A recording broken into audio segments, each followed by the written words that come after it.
পরমহংস শিরোমণি সুখদেব গোস্বামী পাদ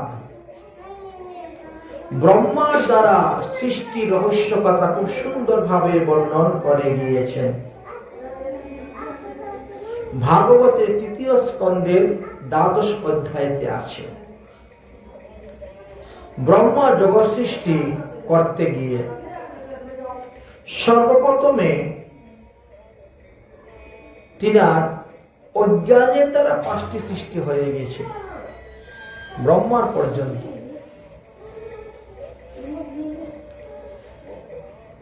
কি হয়েছিল?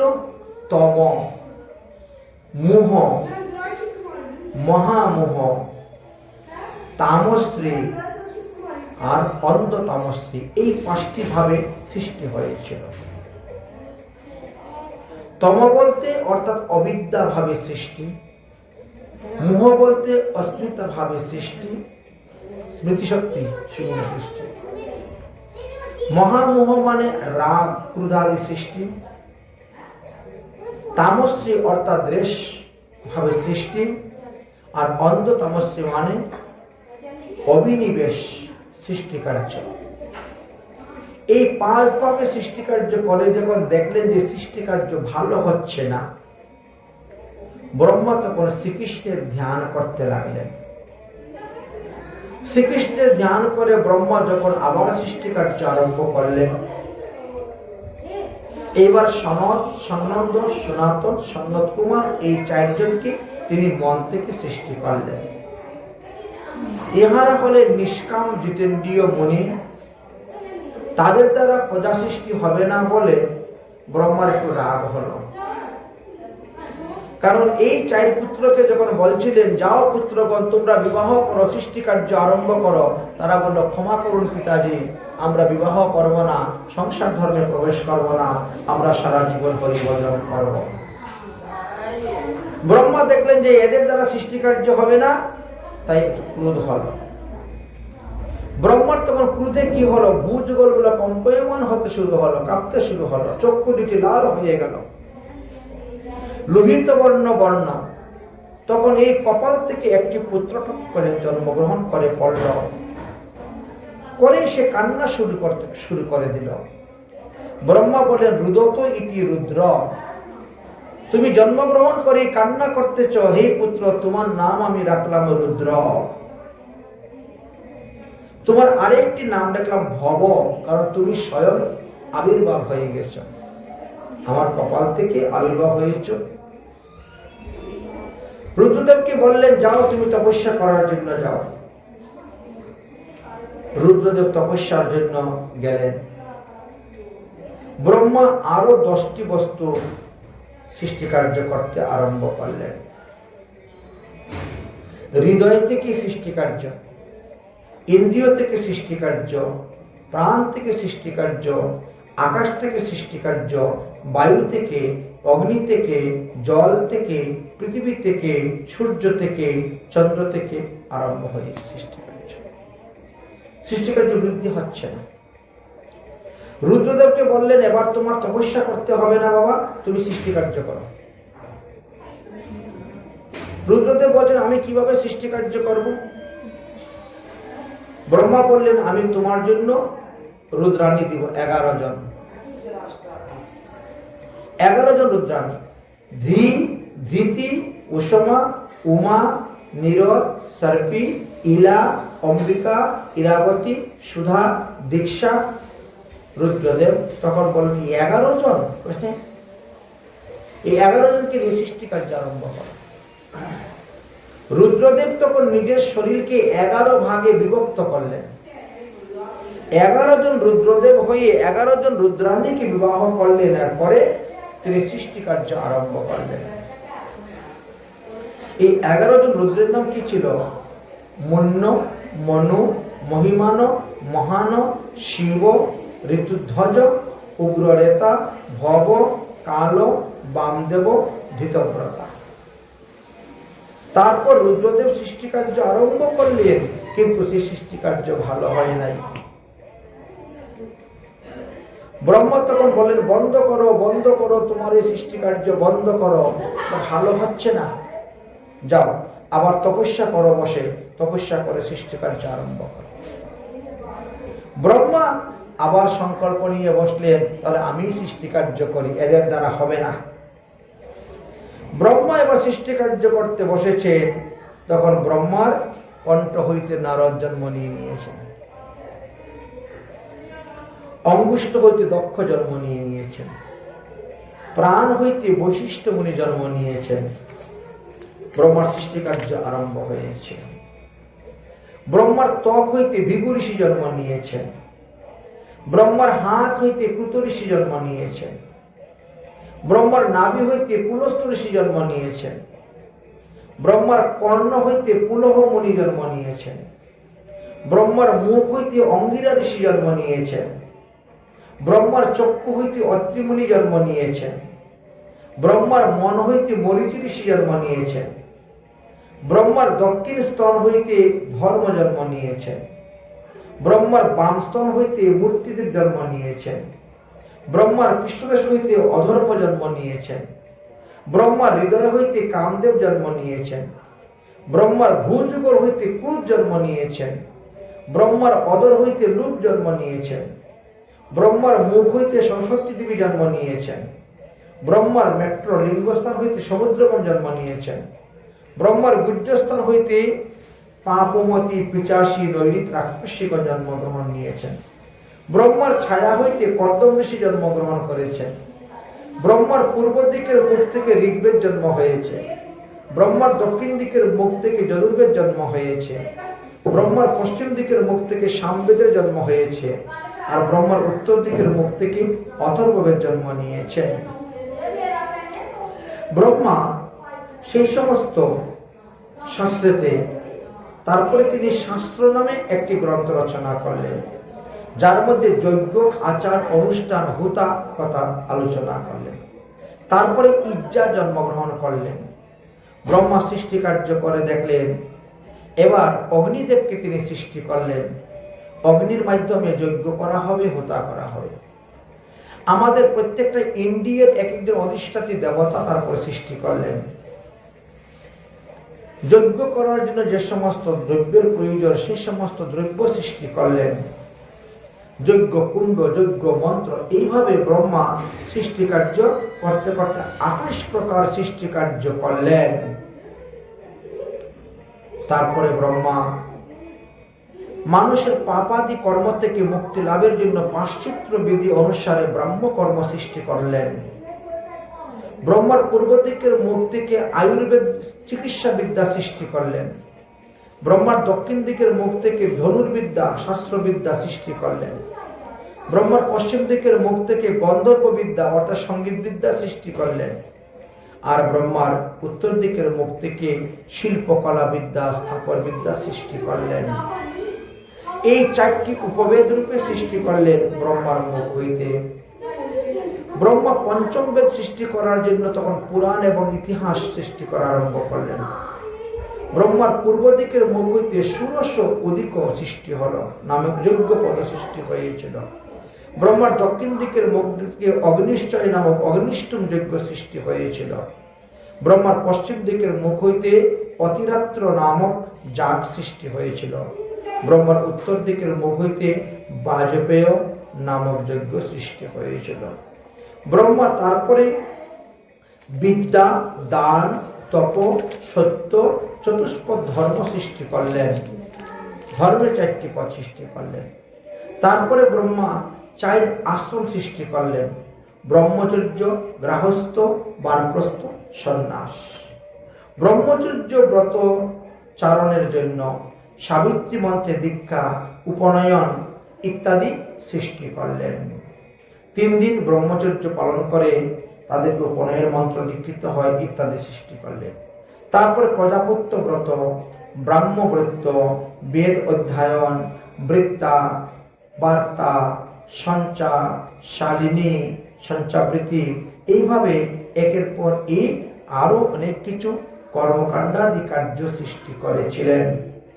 এইভাবে সৃষ্টি কার্য করতে করতে ব্রহ্মা একবার অজ্ঞানতা প্রাপ্ত হয়ে গেলেন। সনত কুমার বারবার প্রশ্ন করা সত্ত্বেও তাদের প্রশ্নের উত্তর দিতে পারছেন না। তখন ভগবান স্বয়ং হংসরূপ ধারণ করে গেলেন, গিয়ে ব্রহ্মাকে তখন আবার সেই জ্ঞান পুনরায় প্রদান করেছিলেন। সেই জ্ঞান প্রাপ্ত হয়ে ব্রহ্মা তখন আবার সৃষ্টিকার্য আরম্ভ করেছিলেন। তো ব্রহ্মার হৃদয় হইতে ওঙ্কার আবির্ভাব হয়েছিল। ব্রহ্মার লোম হইতে উষ্ণিক অর্থাৎ গরম ঋতু আবির্ভাব হয়েছিল। ছন্দ আবির্ভাব হয়েছিলেন। ব্রহ্মার ত্বক হইতে গায়ত্রী হয়েছিলেন। ব্রহ্মার মাংস হইতে ত্রিপুষ্ট ছন্দ সৃষ্টি হয়েছিলেন। ব্রহ্মার স্নায়ু হইতে অনুষ্টুপ ছন্দ, ব্রহ্মার অস্থি হইতে বিশ্ব ব্রহ্মাণ্ড বা পৃথিবী বোঝার মন্দির উচ্চ সিঁড়ি বা প্ল্যাটফর্ম তৈরি হয়েছিল। ব্রহ্মার মজ্জা থেকে পঙ্কুতি সৃষ্টি হয়েছিল। ব্রহ্মার প্রাণ হইতে বৃহৎ ছন্দ সৃষ্টি, 36টি অক্ষরযুক্ত একটি রথ সৃষ্টি হয়েছিল। ব্রহ্মার মুখ হইতে পরস্পর বর্ণ সমস্ত সৃষ্টি হয়েছিল। ক বর্গ, প বর্গ, ত বর্গ যেটাকে আমরা বলে থাকি, অ আ ক খ ইত্যাদি। ব্রহ্মার দেহ হইতে স্বরবর্ণ এবং ব্যঞ্জনবর্ণ আদি সৃষ্টি হয়েছিল। ব্রহ্মার ক্রিয়া থেকে নিষাদ আদি, ঋষভ, অনেক কিছু গন্ধর্ব, এইভাবে 6 রাগ 36 রাগেরই সৃষ্টি হয়েছিল। এইভাবে ব্রহ্ম সৃষ্টি কার্য করতে করতে কামাসক্ত হয়ে পড়েছিলেন, যার কারণে ব্রহ্মা একবার তিনার মুখ থেকে সৃষ্টি যে সরস্বতী, সেই সরস্বতীর পিছনে তিনি ধাবমান হয়ে গেছিলেন। সরস্বতী তখন লজ্জাবশত মরীচি আদি ঋষিগণের নিকটে গিয়ে উপস্থিত হয়েছিলেন। মরীচি ঋষিগণ ব্রহ্মাকে তখন বুঝাইলেন। ব্রহ্মা তখন সেই তমগুণ বৈশিষ্ট্য পাপময় দেহকে পরিত্যাগ করেছিলেন এবং সেই শরীর অন্ধকার কুয়াশায় পরিণত হয়েছিল।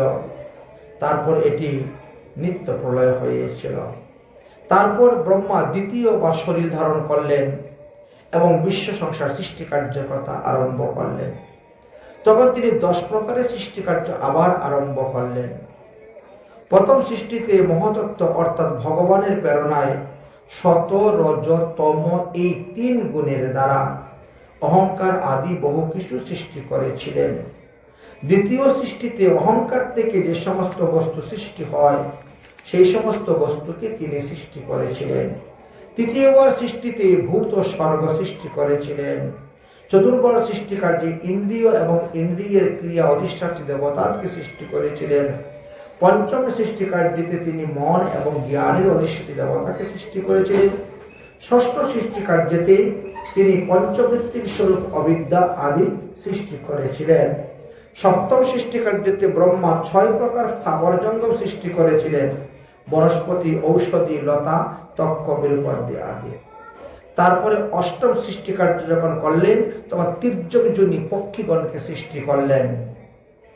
নবমে যখন সৃষ্টিকার্য আরম্ভ করলেন তখন মানুষ সৃষ্টি করেছিলেন। আচ্ছা, দশম সৃষ্টিকার্য যখন আরম্ভ করলেন তখন মানুষের মধ্যে কে পিতৃগণ হবে তাই সৃষ্টি করলেন। তারপরে দেবগণ, অসুরগণ, গন্ধর্বগণ, অপ্সরাগণ, যক্ষগণ, সিদ্ধগণ, চারণগণ, বিদ্যাধরগণ, ভূত, প্রেত, পিশাচ আদিগণকে তিনি সৃষ্টি করেছিলেন। তারপর ব্রহ্মা রজগুণ থেকে সৃষ্টি, তমগুণ থেকে সৃষ্টি, এইভাবে সৃষ্টি কার্যক্রম অনুসারে আরম্ভ করেছিলেন। সুখদেব বললেন, হে মহারাজ পরীক্ষিত, কাল অবসরে নিমিষে করে ভগবান শ্রীহরি খেলার ছলে নিজেকেই নিজের সৃষ্টিকার্য রূপে তিনি প্রকাশ করেছেন। আবার মায়ার প্রভাবে প্রলয় রূপে তিনি লীন হয়ে ব্রহ্মবীজতে সৃষ্টিকার হয়ে গেলেন। ভগবান নিজের ইচ্ছা থেকেই সৃষ্টিকার্য করেছেন বিশ্ব ব্রহ্মাণ্ড, আবার নিজের ইচ্ছাতেই তিনার দেহের মধ্যে এই সৃষ্টিকার্য সব লীন করিয়া থাকেন। তো এইভাবে সৃষ্টিকার্য হয়েছিল ব্রহ্মার দ্বারা। এইভাবে ধাপে ধাপে ধাপে ধাপে সৃষ্টিকার্য হয়েছে। একবারে এত বড় সমস্ত বিশ্ব ব্রহ্মাণ্ড সৃষ্টি হয় নাই। এটি একবার নয়, দুবার নয়, বহুবারে গিয়ে এই সৃষ্টিকার্য হয়েছে। আচ্ছা, সৃষ্টিকার্য হওয়ার পরে ব্রহ্মা এখন স্বয়ম্ভব মনু শতরূপাকে বললেন তোমরা বিবাহ করো। স্বয়ম্ভব মনু শতরূপার মধ্যে বিবাহ কার্য সম্পূর্ণ করে দিয়েছিলেন। এই মনু মহারাজ একটি মনুসংহিতা নামে গ্রন্থ রচনা করেছিলেন এবং সেই গ্রন্থের মধ্যে তিনি দিয়েছেন যে বিবাহ 8 প্রকারের আছে। 8 প্রকার বিবাহ হইবে। ব্রাহ্ম বিবাহ, দৈব বিবাহ, আর্য বিবাহ, প্রজাপত্য বিবাহ, আসুর বিবাহ, গন্ধর্ব বিবাহ, রাক্ষস বিবাহ, পিশাচ বিবাহ। এই 8 প্রকার বিবাহের কথা আলোচনা করে গিয়েছেন।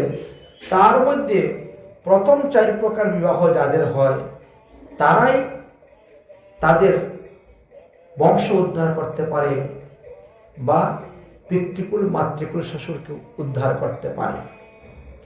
আর পরের যে 4 প্রকার বিবাহ, এই 4 প্রকার বিবাহের দ্বারা যে সমস্ত সন্তান উৎপন্ন হয় তারা কখনো পিতা মাতা উদ্ধার করতে পারে না। পিতৃবর্গ, মাতৃবর্গ, শ্বশুরবর্গকে উদ্ধার করতে পারে না। তো এইভাবে বর্ণন করে গিয়েছেন। এদিকে পরীক্ষিত মহারাজ বলছেন তাহলে সৃষ্টি কার্য কিভাবে আরম্ভ হয়েছিল সেটা আমি বুঝতে পারলাম, কিন্তু এই যে হিরণ্যকশ্যপু হিরণ্যকাক্ষ, তখন এখানে কোনো পৃথিবীই নাই, কোনো জনবসতি নাই, তখন তারা আসলো, তারা অন্য ব্রহ্মাণ্ডে ছিল। তারা তো সেই ব্রহ্মাণ্ডে তাদের কেমন করে জন্ম হলো, তারা বা কি ছিল ইত্যাদি বললেন যে এরা তো বৈকুণ্ঠের জয় বিজয় ছিল। ব্রহ্মার মুখ থেকে যখন চতুর্শং শুনতে পারলেন ভগবান নারায়ণের রূপের কথা, গুণের কথা, তিনার প্রসাদী চন্দনের কথা, তুলসীর মহিমার কথা, পুষ্পমালার কথা, তখন তাদের মনে ইচ্ছা হয়েছিল যে আমরা যাব দর্শন করার জন্য। ভগবানকে দর্শন করার জন্য জয় বিজয় গিয়েছিলেন, কিন্তু জয় বিজয়কে সম্পূর্ণভাবে বাধা দিলেন। জয় বিজয় যখন বাধা দিলেন, বাধাপ্রাপ্ত হয়ে তারা বড় চিন্তার মধ্যে পড়ে গেলেন যে আমরা ভগবানকে দর্শন করতে আসলাম আর ভগবানকে দর্শন থেকে বঞ্চিত হয়ে গেলাম। দেখো আপনাদের মনের মধ্যে যে ভাবটা, সেই ভাবটা হলো অসুর বৃত্তি ভাব।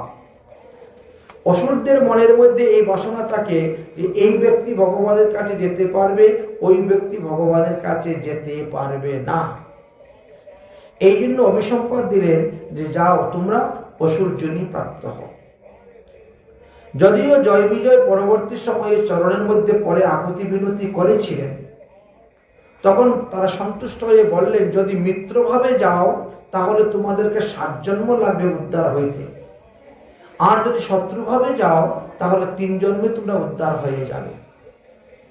তোমাদের প্রথম জন্ম হবে হিরণ্যকশিপু হিরণ্যকাক্ষ, দ্বিতীয় জন্ম হবে রাবণ কুম্ভকর্ণ, আর তৃতীয় জন্ম হবে শিশুপাল দন্তবক্র। এই 3 জন্মে তোমরা উদ্ধার হইতে পারবে। তখন তারা শত্রুভাবটাই অবলম্বন করলেন। শত্রুভাব অবলম্বন করে স্বীকার করে আসলে তো জন্মটা হবে কোথায়? অন্য ব্রহ্মাণ্ডেতে কৈশ্যপ নামে এক মুনি ছিলেন। সেই কৈশ্যপ মুনির 13 জন স্ত্রী ছিল। উনি দক্ষের 13টি কন্যাকে বিবাহ করেছিলেন। কৈশ্যপ মুনি 13 জন স্ত্রী ছিল। তো 13 জন স্ত্রীর মধ্যে অদিতি হইতে সমস্ত দেবগণের জন্ম হয়েছে, আর দিতিগণ থেকে দৈত্যের জন্ম হয়েছে। দিতি যখন দেখলো যে অদিতি থেকে দেবতাদের জন্ম হয়েছে এবং তারা স্বর্গরাজ্য বসেছে, তিনি হলেন রাজমাতা। এই কারণে দিতি স্বামীর নিকটে গর্ভদান প্রার্থনা করল। স্বামী বলে ঠিক আছে, শুভ দিন, শুভ নক্ষত্র, শুভ সময় দেখে আমি তোমাকে গর্ভদান দিব, উত্তম সন্তান জন্ম হবে। কিন্তু দিতির সেই ধৈর্যটুকু নাই। তিনি বলপূর্বক স্বামীর নিকট থেকে তিনি গর্ভধান নিলেন, কিন্তু সেই সময়টা ভালো ছিল না, সন্ধ্যার সময়। গর্ভধারণ হওয়ার পরে স্নান করলেন, স্নান করে আসলেন, এসে বললেন যে বলেন আমার সন্তান কেমন হবে? বলে 2টি ভয়ঙ্কর সন্তান জন্ম নেবে। এই 2 সন্তানের অত্যাচারে পৃথিবীর মানুষ জর্জরিত হবে, কেউ সুখে বাস করতে পারবে না।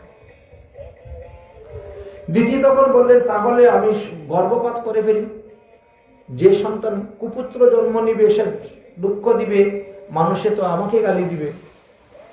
অতএব বলছেন না, তোমার নাতি হবে পরম ভক্ত, তোমার নাতির নাম না স্বর্ণাক্ষরে লেখা থাকবে।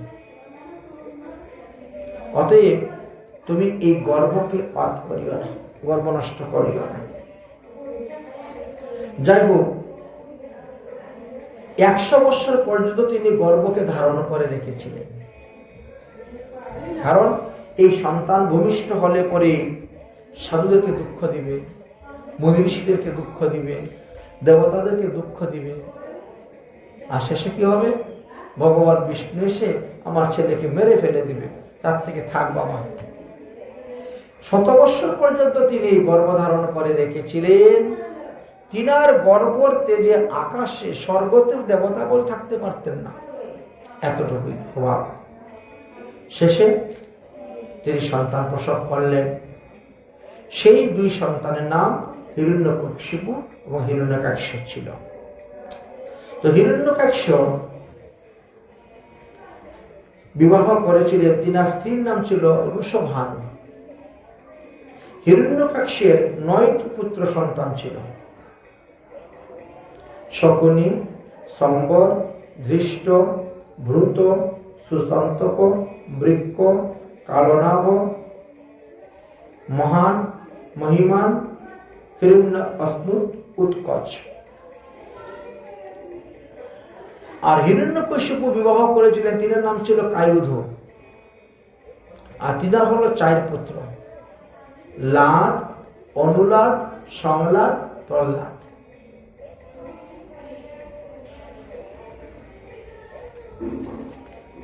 এই হয়েছিল তাদের বংশ বিস্তার।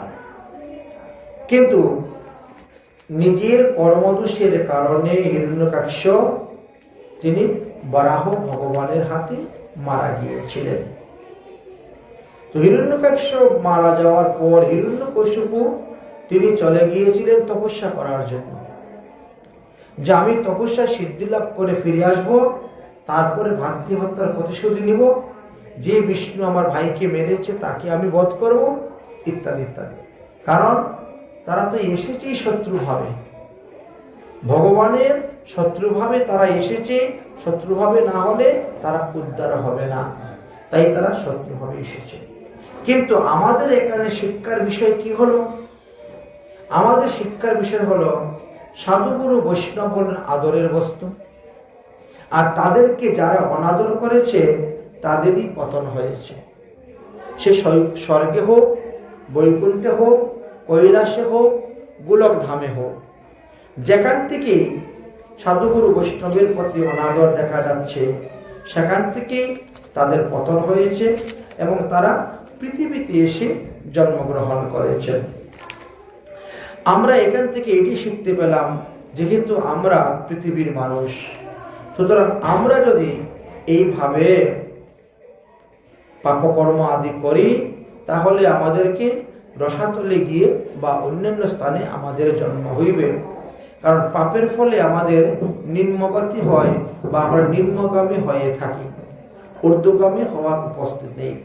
তাই আত্মাকে যদি কেউ ঊর্ধ্বগামী করতে চায় তাহলে তাকে হরিভজন করতে হবে। পাপেতে দুঃখ আসবে, পুণ্যতে সুখ আসবে। পুণ্যের দ্বারাই একজন মানুষ মনুষ্য থেকে দিব্য মনুষ্য হতে পারে, গন্ধর্ব হতে পারে, দেবতা হতে পারে, দেবরাজ ইন্দ্র হতে পারবে, এমনকি ব্রহ্মা পর্যন্ত হওয়া যায়। তাই আমরা হরিভজনের দ্বারা আমরা ব্রহ্মপদ পর্যন্ত লাভ করতে পারি। পরমহংস শিরোমণি সুখদেব গোস্বামী পাদ আসন্ন মৃত্যুগ্রস্ত মহারাজ পরীক্ষিতকে বললেন, হে রাজন, এই অতি সংক্ষেপে আমি তোমাকে সৃষ্টিকার্যের কথা বললাম এবং প্রতিটা জীবের কর্মের ফলের কথা বললাম। তাহলে যে মানুষ যেরকম কর্ম করবেন সেই কর্ম অনুসারে তাকে সেই রকম ফল ভোগ করতে হয়। অতএব কর্ম করার আগে 10 বার ভাবুন, আমি যে কর্ম করতেছি এর দ্বারা পাপ উৎপন্ন হবে না পুণ্য উৎপন্ন হবে, আমি স্বর্গে যাব না নরকে যাব, আমার লাভ হবে না ক্ষতি হবে, ইত্যাদি ভালোভাবে বিচার করে বিবেচনা করে আপনি সেই কর্ম করুন। এই কথাই ভাগবত ধর্ম আমাদেরকে শিক্ষা দিলেন। আর পাপ পুণ্য, পাপ পাপই থেকে যাবে, পুণ্য পুণ্যই থেকে যাবে। পাপকে যদি নাশ করতে হয় তাহলে ধর্ম ভক্তিকে আশ্রয় করে করতে হবে। ভক্তিকে আশ্রয় করে যদি যে সমস্ত ধর্মকর্ম করা যায় সেই সমস্ত ধর্মকর্মের দ্বারাই পাপের নাশ হয়। ভক্তিকে আশ্রয় না করে যে ধর্ম করা যায় তার দ্বারা পাপের নাশ হয় না। মনে করেন কোনো ব্যক্তি তার মেয়ে বিবাহ দিবে, টাকা পয়সার অভাব, আপনার কাছে আসলো, আপনি টাকা 1 লাখ দিয়ে দিলেন, দাও তোমার মেয়ে বিয়ে 1 লাখ টাকা আমি দিয়ে দিলাম। সে 1 লাখ টাকা পেয়ে কি করলো? 10,000 টাকার মদ আনলো, 10,000 টাকার বম আনলো, 10,000 টাকার পাঠার খুশি মাংস আনলো, ঠিক না? 10,000 টাকা দিয়ে প্যান্ডেল বানালো, 10,000 টাকার বিয়ের বাজনা আনলো। আপনার এই 1 লাখ টাকা ভালো পথে গেল? আপনি যে দান করেছেন এটা হলো জ্ঞানী দান, ভক্তিকে আশ্রয় করে নয়। 1 লাখ টাকা দানের দ্বারা আপনার পুণ্য হচ্ছে, 1 লাখ টাকা দান করেছেন তো কন্যাদান বাবাতে পুণ্য হচ্ছে, কিন্তু এই পুণ্যের দ্বারা পাপের ক্ষয় হবে না, পাপের ক্ষয় হবে না। ও 1 লাখ টাকা সদ্ব্যবহার করলো না, অসৎ ব্যবহার হয়। যদি সে এই টাকা দিয়ে সে ভগবত সেবায় লাগাতো, মেয়ে বিয়ে ঠিক আছে, হোক মেয়ে বিয়ে, কিন্তু আমি ভগবানের ভোগ দিব, মহাপ্রভুর ভোগ দিব, ভগবানের প্রসাদ দিয়ে প্রসাদ বিতরণ করব, যারা আসবে তারা প্রসাদই খাবে, যারা বিয়ে দেখতে আসবে তারাও প্রসাদ খাবে, যারা বিয়ে করতে আসবে তারাও প্রসাদ খাবে, তাহলে এটা ভক্তিমূলক হয়ে যেত। আর এই ভক্তির দ্বারা কি হতো?